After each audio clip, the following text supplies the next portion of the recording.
Olá! Hoje no Ver Ciência nós vamos conhecer o modo de vida de alguns insetos. Você já se imaginou fotografando ou gravando aspectos da vida dos insetos para mostrar numa feira de ciências? Você saberia como fazer? Quer impressionar? Então acompanhe o Ver Ciência de hoje, que vai conversar com o Roberto Eisenberg, que documenta o comportamento de alguns insetos na nossa Mata Atlântica. Ele vai nos contar como faz o seu trabalho de documentação.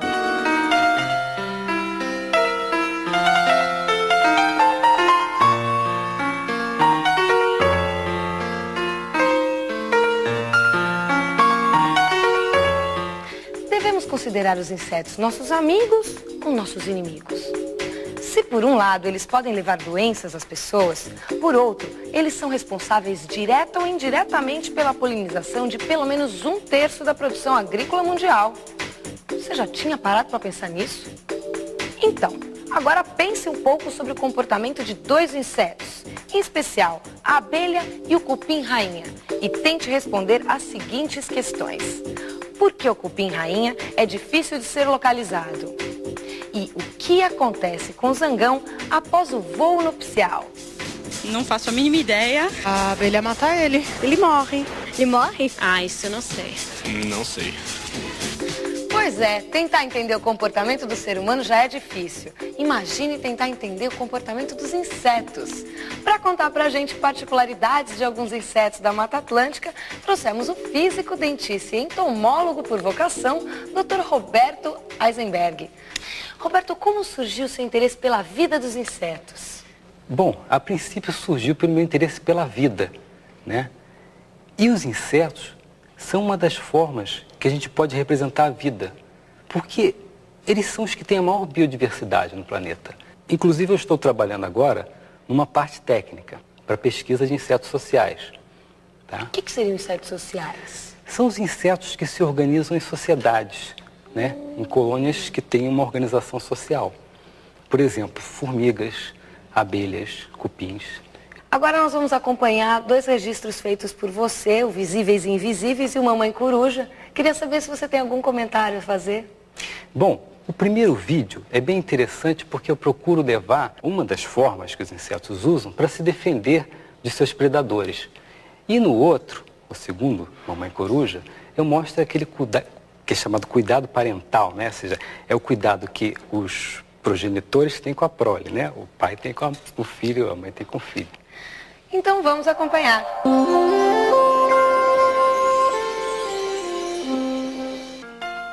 Vejamos aqui somente a ordem representada pelas borboletas e mariposas. Esta lagarta mostra a abrangência da técnica, que vai do ovo, passando por este estágio, pelo estágio de crisálida, até a forma adulta, e sempre respeitando a técnica, que é simples, consistindo em 3 pontos básicos. Primeiro, equiparar a cor com o meio, como no caso desta crisálida. Segundo, ter a forma de algo não muito desejado, como esta mariposa, que com sua camuflagem quase perfeita de folha seca, só é delatada justamente porque quebrou o 3º ponto básico, ou seja, a total imobilidade.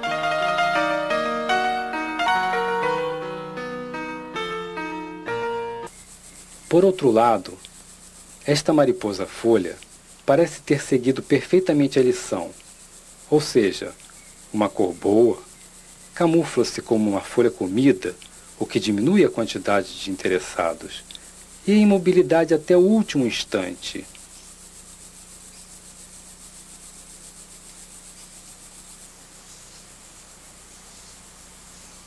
Já para esta mariposa, se a camuflagem falhar, resta ainda um truque debaixo das asas.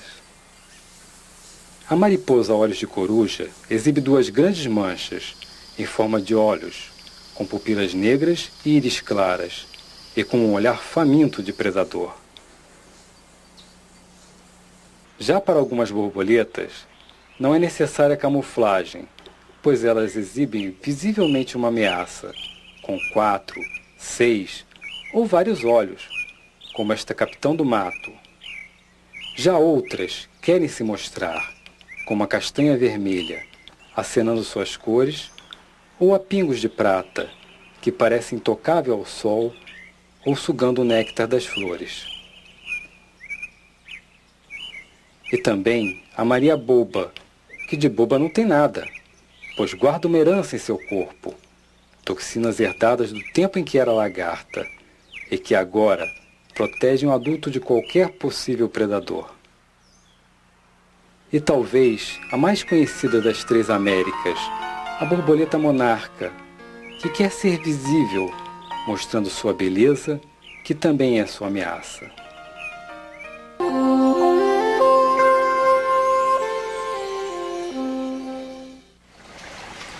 Os percevejos são insetos que podem apresentar variados aspectos corporais, podendo até se camuflar como um espinho. Muitas pessoas os confundem com besouros, mas os besouros têm algumas diferenças básicas. Por exemplo, eles apresentam um par de asas endurecido chamado de élitros, que serve para proteger o seu par de asas funcional. Já os percevejos verdadeiros normalmente não apresentam um par de élitros, e sim 2 pares de asas funcionais. E seu aparelho bucal é sugador, geralmente constituído por um tubo que neste aqui podemos ver saindo da parte da frente de sua cabeça e se escondendo por baixo do seu corpo. Eles também podem apresentar uma proteção para suas asas. Um dos aspectos que podem caracterizar alguns percevejos é este que estamos vendo aqui. Este ato de valentia e determinação tem vários motivos. Sim, são seus vários ovos, que ele protege com muita coragem. Nesta cena, podemos ver com mais detalhes o seu aparelho sugador, que aqui é usado para manter limpa a superfície de seus ovos. Mamãe percevejo tem que manter seus ovinhos limpos por um bom tempo, até a eclosão das pequenas ninfas. Na sua curta existência, esta espera pode ser comparada a uma verdadeira gestação. Apesar do que pensa a maioria das pessoas, os insetos são muito meticulosos na sua higiene, principalmente os insetos alados, porque qualquer partícula estranha sobre seu corpo pode interferir em muito no seu voo.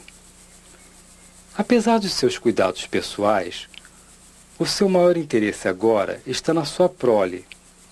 Mas sem querer ofender esta mãe cuidadosa, vamos falar de uma família de percevejos que é particularmente meticulosa na guarda de seus descendentes. Este percevejo, que possui um prolongamento protetor para suas asas, muito parecido com o que os besouros têm, é capaz de oferecer uma proteção realmente efetiva para sua prole. Não apenas defensiva, mas até um pouco ofensiva, e que após o seu heróico ato, ainda solta o seu brado de vitória.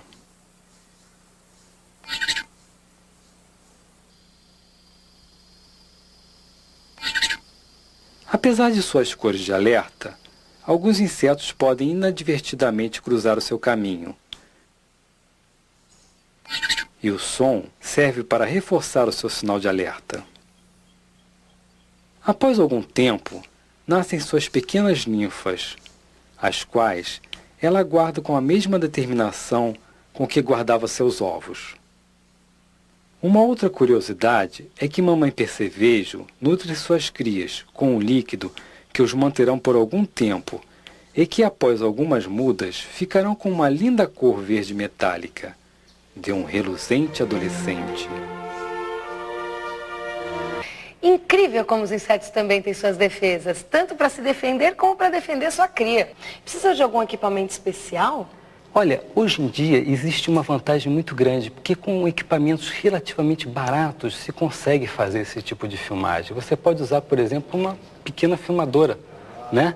E com isso você adapta algumas lentes especiais e consegue fazer algumas filmagens. Meu trabalho, que eu registro também comportamentos de insetos na Mata Atlântica, para poder ser feito o estudo sobre esse comportamento, eu não posso usar luz. porque a luz vai interferir naquele comportamento, que é justamente um comportamento de orientação. Bem, eu não sei se a abelha teria algo de especial no comportamento dela, mas você saberia responder o que acontece com o zangão após o voo nupcial? Não perca a resposta depois do intervalo. Até já! Ver Ciência está de volta e agora vamos saber o que acontece com o zangão após o voo nupcial. A única função do zangão na colmeia é copular com a fêmea e passar os genes para a próxima geração. Na época adequada, ele faz um voo nupcial, se encontra com a fêmea numa região adequada, copula, deixa parte do corpo dele inserido no corpo da fêmea, através de um processo que a gente chama de processo copulatório. É um evento traumático para o macho, porque ele separa fisicamente parte do abdômen dele, e por causa dessa separação, por causa dessa perda de parte do corpo, o macho morre. Aqui no estúdio nós continuamos nossa conversa com o especialista Roberto Eisenberg. Nós vamos acompanhar agora mais 2 registros feitos por você. Gostaria de saber se você tem algum comentário. Em Arena dos Leões eu tenho um comentário interessante. Aquela cena, né, que a formiga tenta escapar e a formiga-leão pega, aquela dali foi ocasional. Eu estava passando na hora e eu consegui pegar aquele procedimento todinho, na natureza mesmo, né? E com relação à injeção letal, eu quero levantar assim a dificuldade técnica de fazer. Porque aqueles insetos têm na faixa de 2 ou 3 milímetros.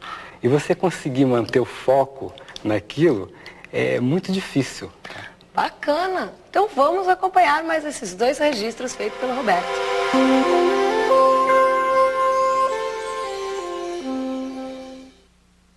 Esta é a larva de um inseto que é conhecida como formiga-leão. Ela anda para trás, pois é desta forma que ela se enterra, fazendo isto na poeira ou mesmo na areia. De onde procura o local adequado para confeccionar uma armadilha de forma cônica, usada para aprisionar outros insetos.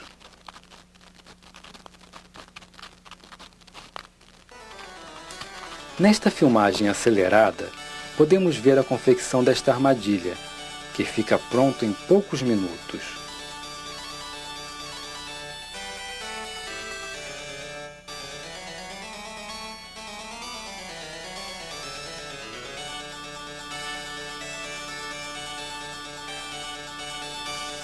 Após este árduo trabalho, basta apenas ficar imóvel esperando uma vítima. Voltando para o ninho apressada, esta formiga quem-quem acaba por cair da pedra e, tentando achar o caminho de volta, vai direto para a armadilha. Então começa uma batalha perdida para a formiga quem-quem, pois a favor da formiga-leão estão a gravidade, mandíbulas fortíssimas e um escudo protetor de areia. Mesmo a força bruta da formiga quem-quem não é páreo para a técnica da formiga-leão. E quando a formiga pensa que se salvou, é apedrejada com grãos de areia.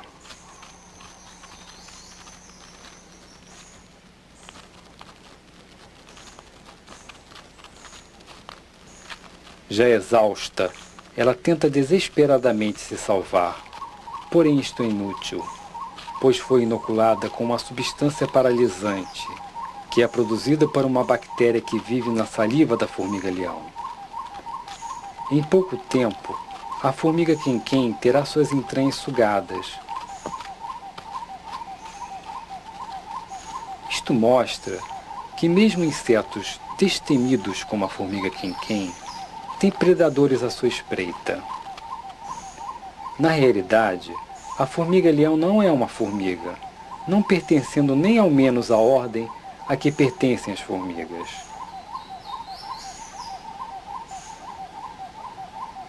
Após acabar sua refeição, a formiga-leão se desfaz da carcaça da verdadeira formiga e repara sua armadilha, à espera de um outro inseto incauto.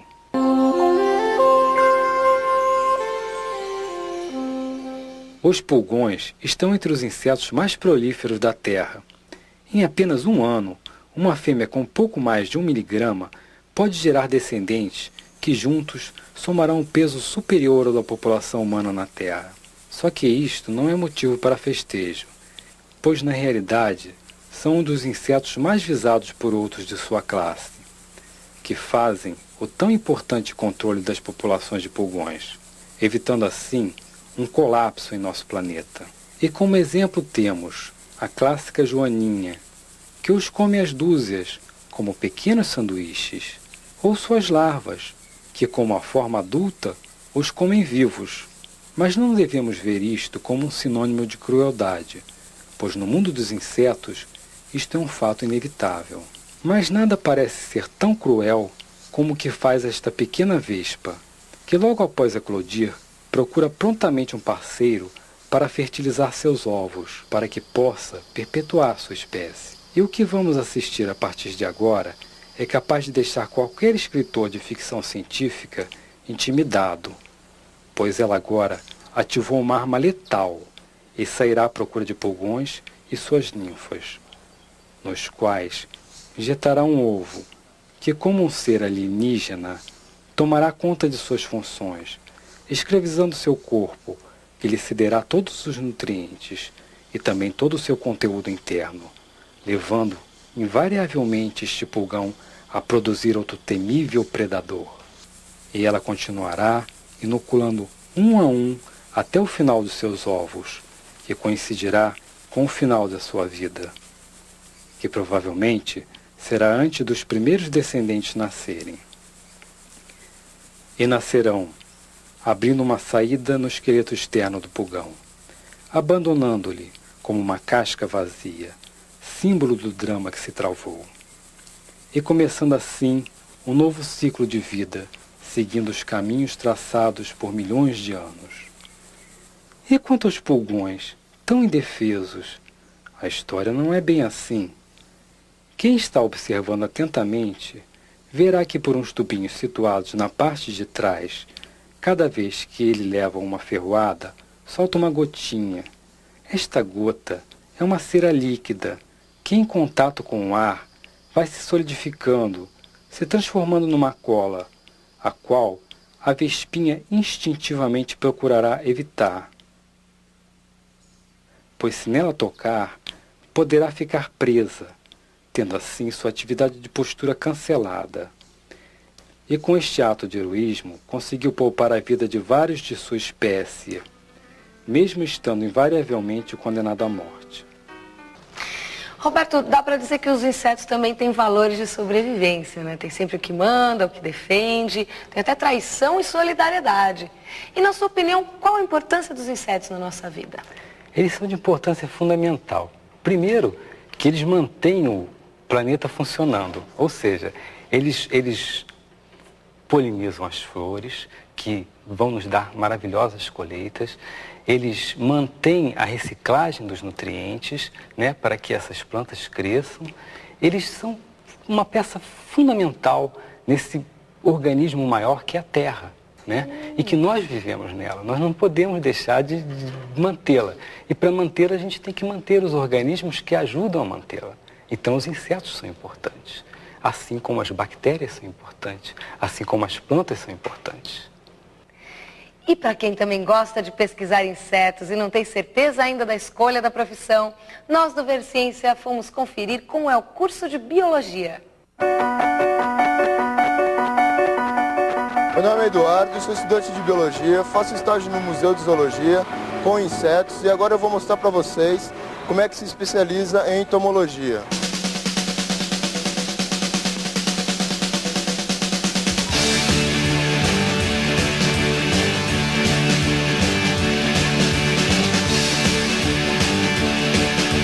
Professor Birajara, como que nós fazemos para se tornar especialistas em entomologia?